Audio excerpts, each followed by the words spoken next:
Mayor Lumumba, welcome to your own city. It's such a delight to be here in Jackson, and we're so absolutely privileged to have you spend time with us. Maybe we could start by having you tell us a little bit about where we are. This is the Smith Robertson Museum, which is the first African-American school in the city of Jackson. It is rich with history.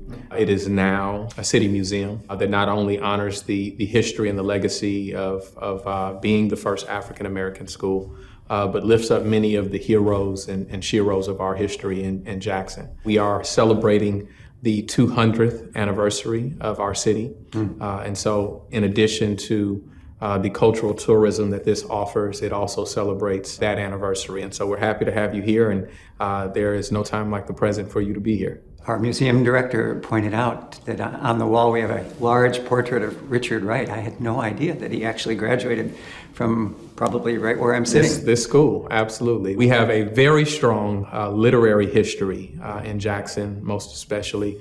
We punch above our weight from the Richard Wrights, Margaret Walker Alexander, and Eudora Welty, and more recently, Angie Thomas with The Hate You Give. So Jackson is a breeding ground for fantastic and amazing authors. Why do you think that is? I mean, you think about Memphis's blues, Detroit's soul. Why a literary tradition? I think that most artists and the most talented of artists come from a place where they have a story to tell. And I think when you think of Mississippi, when you think of Jackson, we have a very profound story to tell, which even stretches beyond the tragedy that everyone knows of Mississippi's history, but a story about a will to survive. And so I think it's beautiful, and we're very proud of it. It's such a powerful statement to be in a place that symbolizes constructive struggle, right? And so much of your career has been about trying to turn that struggle in a positive direction. And yet you've chosen to kind of do that within a system, within a complicated system, a public system. How do you think about taking all of that organizing around issues of civil rights, civil opportunity, and walking it into a mayor's office without kind of losing all of the fire that presumably animated you when you first began? Well, I'll admit that, I'm still learning my way through being mayor, as we all are. But what I would say is that, no matter the work that I find myself engaged in or my father, we think that it has to be principally aligned with the vision of building self-determined communities. And so, I think that some people, improperly, in my opinion, see politics as the end. And I view it as a means to an end, a means to build the self-determined communities that I'm talking about, a means to reveal dignity and a dignity economy that reflects the inherent dignity of every person. My parents, when I was 5 years old in 1988, they made a conscious decision to move to Jackson, Mississippi. They made this decision not because my father or my mother had a job waiting, not because we had family members present here in Jackson, but because of work that my father had been engaged in the 70s. He felt a strong conviction to come back, that he felt work was not done. And so they committed their most precious resource, their children, to that work as well. And so we came up from a background of not only valuing family and valuing community, but more important than that is valuing the concept of viewing the community as a family. And so both literally and figuratively, my upbringing was as such because I didn't have family here. It was the family because of the work we were engaged in at the Malcolm X Grassroots Movement Center, doing political education, day camps for children, a basketball program that ultimately came all in the vein of engaging and uplifting community. We understood that not everyone was coming to that community center. Not everyone was going to be a part of that basketball program. So how do we do what Emil Cabral said, which is, people are not fighting for the ideas in our head. They're fighting for material benefits, for the right to live, and I'm paraphrasing, the right to live, just lives. And so that being the case, how do I as mayor take the issues of a pothole, the issues of infrastructure, and not only find ways in which we can tackle those issues, but connect them to the larger challenges that we face, not only locally, but globally. When we last talked, you said something to the effect, forgive me, I won't do it as eloquently as you did, but essentially you have to start with an internal integrity, and then you turn that integrity outward to make sure that the world changes in the way you want it to. When you're doing your potholes or you're doing your street paving, how do you sort of hang on to that bigger vision that clearly is what motivated you to get into the work and what probably motivates so many of your supporters? Yeah, well, I think it's important to set up systems of accountability. I think you have to recognize the potential intoxicating nature of being in a position of power. And so we fundamentally believe that part of our mission has to be to democratize power. And so, we believe in the formation of people's assemblies as an opportunity to not only inform residents as to the challenges or important issues of the day, but also to receive feedback. My view is that every resident may or may not be experts in infrastructure, in education, in economic development, and the like, and all of the things that we confront for our cities. But they are all experts in their condition. They know what has made life difficult. They know what they have enjoyed over time. And so how do we begin to profit from their wisdom, from our collective genius? And so, when we look at some of the principal functions of governance, one of the more important things that we have to face is, how we manage a budget. Budgets are moral documents, which should reflect the values of our communities. And so we have gone into the foray of how we look at participatory budgeting, understanding that when we have a population that's been locked out of the process for so long, there's some education we have to do around that. So we began by doing a monopoly game, right? That talked about what parts of our budget were from grants, what were discretionary funds, and what goes towards salaries, and all of those things. And so that was not only an opportunity to hear from the residents, but it was informative. It allowed people to see that, while you may talk about a city that has a near $400 million budget on that end, that's not really as much money as it might seem to be. Yeah. When Detroit was sort of at its nadir a decade or so ago, one of the really burning problems was land use, that we somehow couldn't figure out how to think about all of the blighted and abandoned land as an asset. And Mayor Bing asked if Kresge would help develop a community-led process that would reimagine the uses of land. We began something called the Detroit Future City planning process, in which we had huge numbers of people come to town halls. And what we found was that at the end of the day, that wasn't enough, that we had to sort of couple that with folks who were essentially resources to community, engineers, planners, architects, water specialists, whatever it was.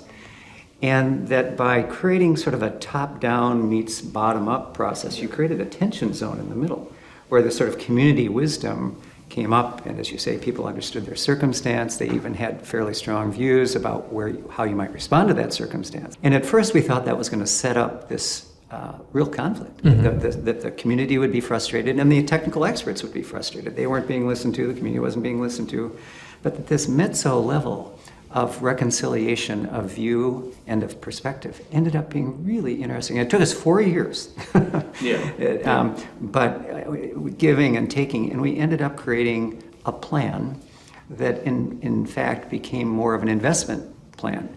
It basically said, here are the kinds of possibilities that we could pursue, and this is how you need to push them into the city's budget. Here's how we need to push them into community organizing.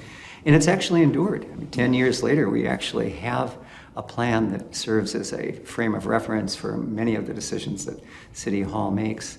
It sounds, to some extent, like you're doing that on a slightly shorter time frame, that you're trying to condense almost the process so that people don't get frustrated and think this is a planning process that's going to last forever. It ended up being quite powerful, and actually, when we unveiled it, the head of the NAACP stood up and he said, I'm here because this is the people's plan. It reminded me of the people's assemblies that you've created. Absolutely, and what we're trying to do here in Jackson is actually learn from those examples. what we ultimately realize is that people aren't necessarily resistant to expert insight. What people are more resistant to is the notion of designing and defending, designing a plan, designing some development and defending the merits of it to the community. We believe that the community's input has to be early on in the process. They are receptive when given the right information. Invariably, I believe that the community always makes the right decisions. When I think about Ella Baker, she once said that when you look deep into community, you find strength, not weakness. And so, I think it is that sweet spot that you talked about between the trained professional and the common person's perspective.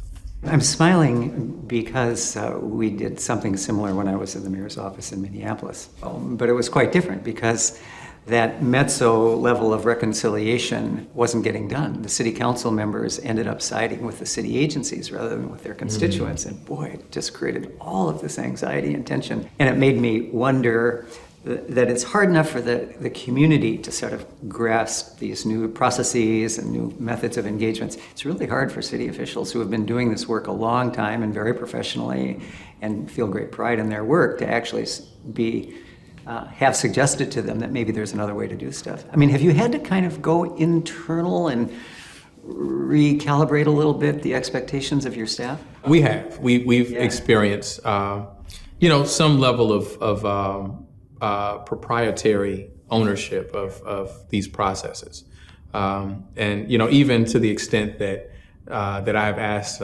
certain departments in a meeting to, sign their name on a piece of paper. All right. And after they signed their name, I've asked them the basic question, well, how did that feel? And people tell me, well, it felt, ordinary, customary, empowering, familiar.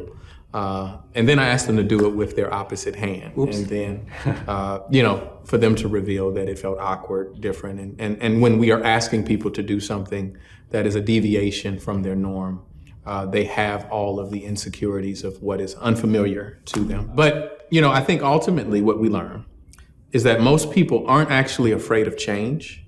They're afraid of loss. They're afraid of the notion of losing control or losing the ability to have influence or command over whatever they are tasked with. And so we have to push beyond that. I believe from a spiritual place, Rip, that the Lord doesn't allow us to rest in a place of comfort. If we were able to do so, then we would believe that what we're able to accomplish is based on our own merit, our own ability, our own skill. And so I believe both from, the sense of governance, but also from a higher plane, that we have to push beyond, what are our routines and to a space that enables us to be more creative and more expansive in how we solve problems. From an outside perspective, you seem to have been very patient. You've had a lot of successes, and yet you still, I think, convey a sense of aspiration that is really unusual, I think, among American mayors. I mean, I don't mean to diminish anybody else, but I think you ran basically saying you wanted to make Jackson the most radical city in America. It may not be the most radical city, but it's certainly one of the most progressive and aspirational cities in America. And yet that takes time. So how do you keep your folks with you as you sort of lay that foundation sort of gradually to make the change you need? Well, there's a few things that I would say. I would say that to the extent that I'm able to maintain that aspirational position, it's in large part due to those who have sown into me and have allowed me to be a part of this larger work of building community and trying to move us to a society beyond contradiction, right? A place better than what we've yet known. And so that foundation allows me to stay encouraged, and I fundamentally believe in it. But I think it's also about our constant and frequent engagement with community. And that's important. And, when you're dealing with the challenges, whether it's water, whether it's a crisis of a pandemic, in moments of crisis, the first casualty is trust, right? And so it is very, very difficult to maintain people's confidence in staying the course. And I tell people, most people don't care how a watch works. They just want to be able to tell time, right? You have to understand that you move at the speed of trust. Yeah. And so you have to exert patience. You have to understand that when someone is suffering from, one of the traumas that our community suffers from, and that is, issues of wastewater, the system may be overflowing in their yard. You have to know what are you communicating at that time. Mm-hmm. That isn't the moment to say, well, listen, we're going to a really great place. Yeah. If you just hold on, because when you're in pain, you want relief now, right? So how best can we get that person relief right now, while at the same time hearing and understanding and learning from what this trauma has meant to them. And then ultimately, dealing in honesty buys you not only the credibility, but the opportunity to talk about what the forward vision is for that work. One of the things you talked about when we last spoke a couple of years ago was the idea that the people of Jackson have to build it for themselves, that there needs to be a sense of confidence and integrity to what they create, whether it's a business or a product or a process. And that if they instead wait on others to validate that, that it's not a plan, it's a wish list. And you then outline your sort of tech framework, the technology, education, culture, and health. Has that held through COVID, or has that fundamentally changed? COVID has actually revealed the need for these things. Now we're, nationally speaking about the need for broadband access, nationally speaking about a virtual world. And prior to COVID, just seeing that as a missed opportunity, seeing that as, a potential sector of profit, not only as a city, but for the resident themselves. We had already been laying the foundation for that work. And so, yes, COVID has further supported the notion that that's where we should be headed. But also, I have to admit, like every community, we have suffered at the hands of our inability to fellowship as we need to. And so even when I mentioned earlier our people's assemblies, when, a good portion of your community either has no access to broadband or does not have the tools in order to log on, then that is a huge portion of your population that is failing to give their insight, failing to let you know what the experience is for those that are suffering at the hands of our inequities at the greatest extent. And so we're trying to recover from that. We're trying to bring people back into the fold and reignite the energy and the momentum that we had there. I can't even imagine how much harder it is, because we had 3 or 4 crises going on at the same time, mm-hmm. right? You had a health crisis, you had an economic collapse with small businesses unable to carry on. You had racial reconciliation coming out of the Floyd murder. And as you say, the breakdown of sort of social fabric in many ways. And so having to reconstruct that all at once, it's such a high task. And I suppose that's why one becomes mayor, because this is exactly what you were called to do. And in Jackson, that was coupled with a 30-year flood. That's right. But I think ultimately, the way that I keep it in context is that it really, all of those issues seem to be, multiple sides of the same coin. Yeah. Right. There's a connectivity to those issues. And so it all reveals the fragility of our society. Mm-hmm. Those individuals that are suffering at the hands of racial reconciliation, the traumas of police brutality, those that were most vulnerable in the midst of the pandemic, those that even as we do things like heat mapping in our city, that suffer at the hands of heat island effect, most significantly. When we look at the communities that were most disproportionately affected by, the failure of our water distribution system. When we overlay the map, it reveals that it is the same community time and time and time again. That is where we have to focus. And until we focus there, none of our communities are safe. I share with people, whether you live in South Jackson or not, if we're unable to improve the quality of life for those residents, then at some point you will bear the burden of their loss, of them, no longer being able to sustain life there and moving to other places or outside of the city. That will be the increased tax burden on you because we have lost population over time. Because maybe we weren't as intentional long ago over how we dealt with these issues. We now have a smaller population that is here to confront the challenges of a legacy city. Again, to a non-Mississippian, Jackson's centrality to this state seems so self-apparent. Here you have this moment federally where for the first time where you've got ARPA monies and you've got infrastructure monies and you've got other forms of money kind of raining down on states. One would think, if one were not familiar with Mississippi politics, that this would be nirvana. This is the time to fix your water systems and upgrade your roads and create better transit options and all of the things that your administration has worked for. And yet I suspect that may not be the case. And I'm just wondering, given this wonderful phrase that you used so many years ago called operational unity, with the sort of the emphasis on just rooting yourself where you are, getting done what you need to do, and then hoping that that sort of operational ethic sort of moves through the system and makes itself clear and compels others to see the world as you do. Is that happening or not so much? Well, slowly, and there are some areas of that seem not to be moving at all.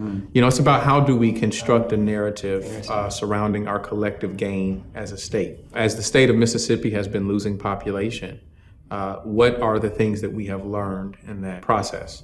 What we have learned is that one of the demographics that we are losing at the most significant rate is amongst young people, young professionals, millennials, if you will.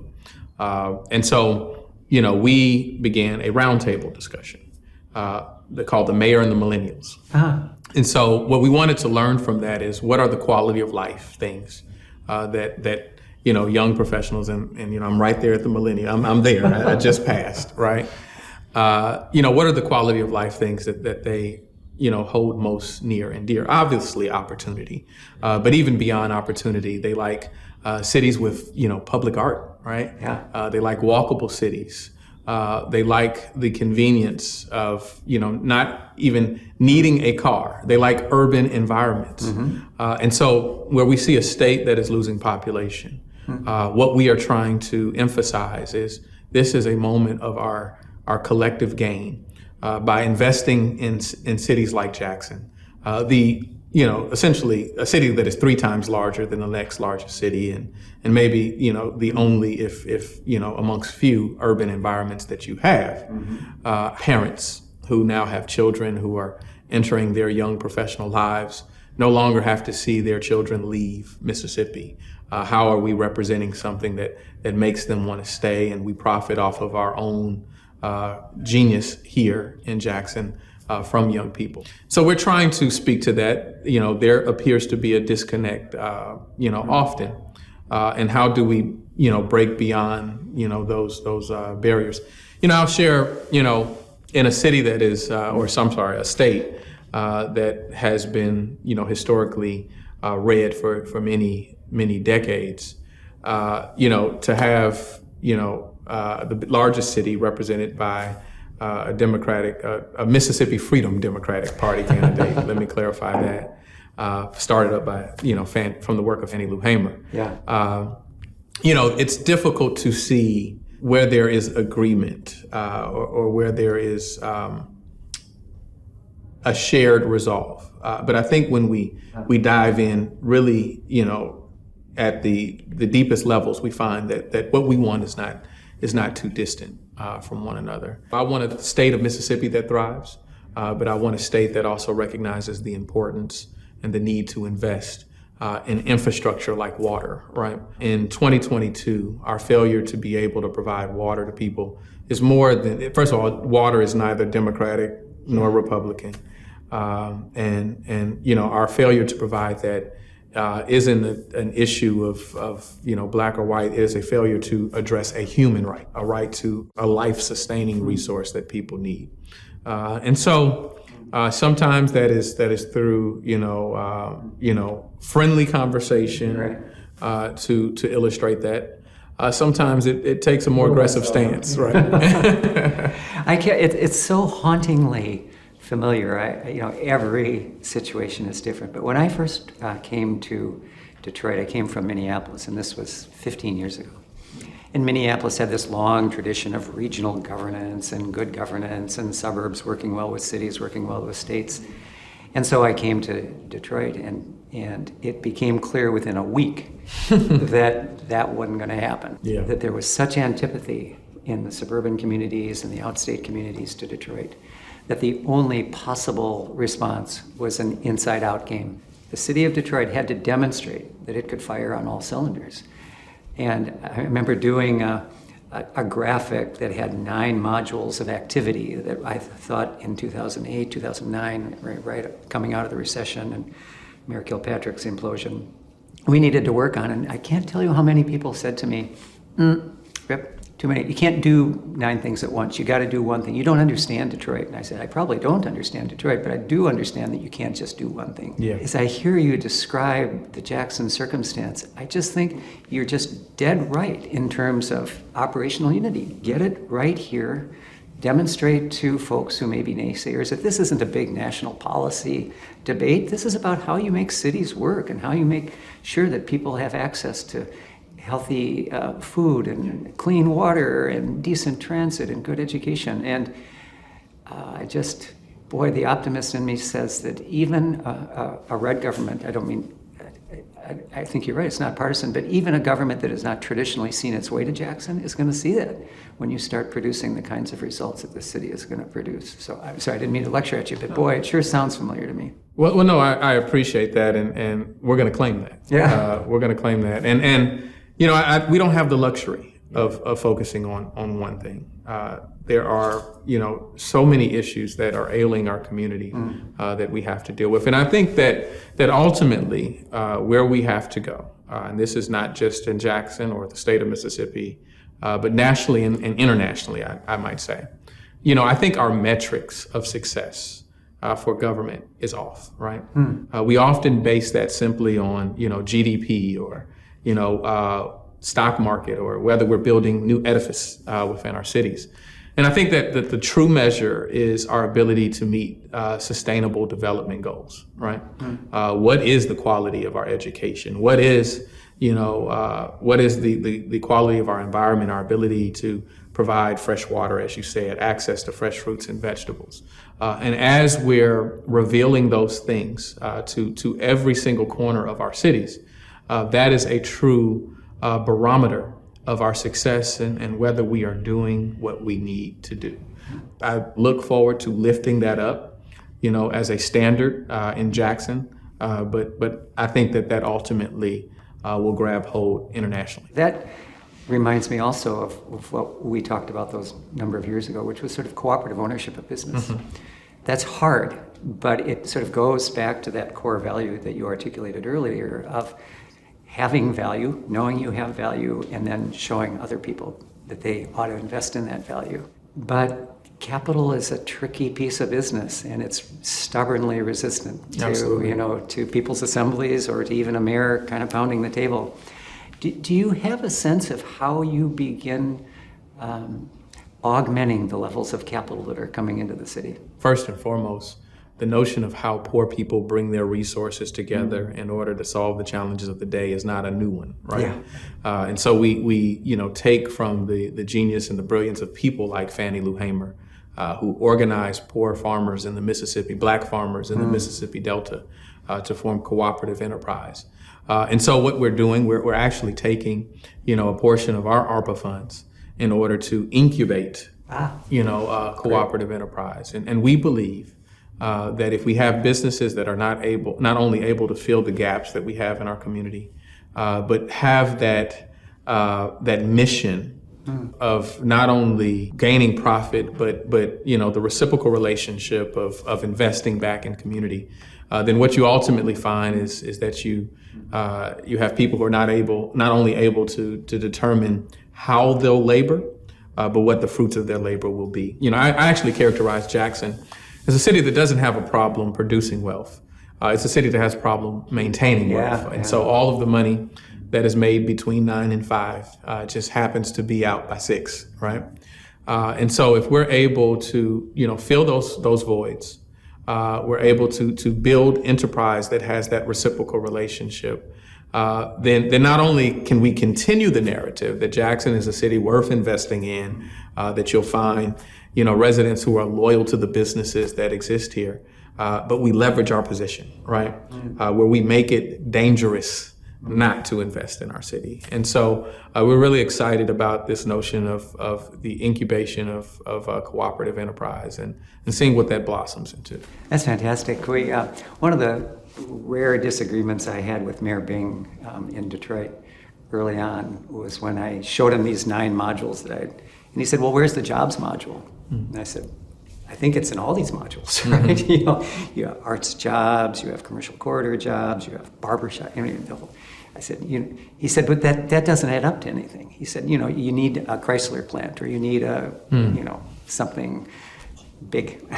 And I said, yes, of course, you need that. But think of the aggregate weight of the barbershop, the tailor, the bakery, the art gallery.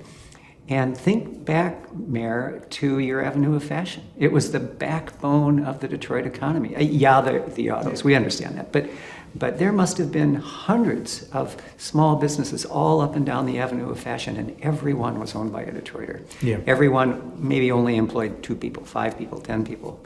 But times 200, it's real numbers. And they were walking to their business. They were trading among the businesses. One cannot understand Detroit's recovery without understanding that it was built on this small business. So I just commend you. Without question or exception, small businesses are the lifeblood of any economy. Mm-hmm. Obviously, you have the competitive battles over, where was Amazon gonna go, right? Yeah. But it's the small businesses and it's the ability to invest, in that creativity. As we talked about Tech Jackson, which represented the largest areas of our economy, we included, technology, education, creativity, and healthcare. It is investing in those areas that ultimately lead to the creation or the formation of the next multinational corporation.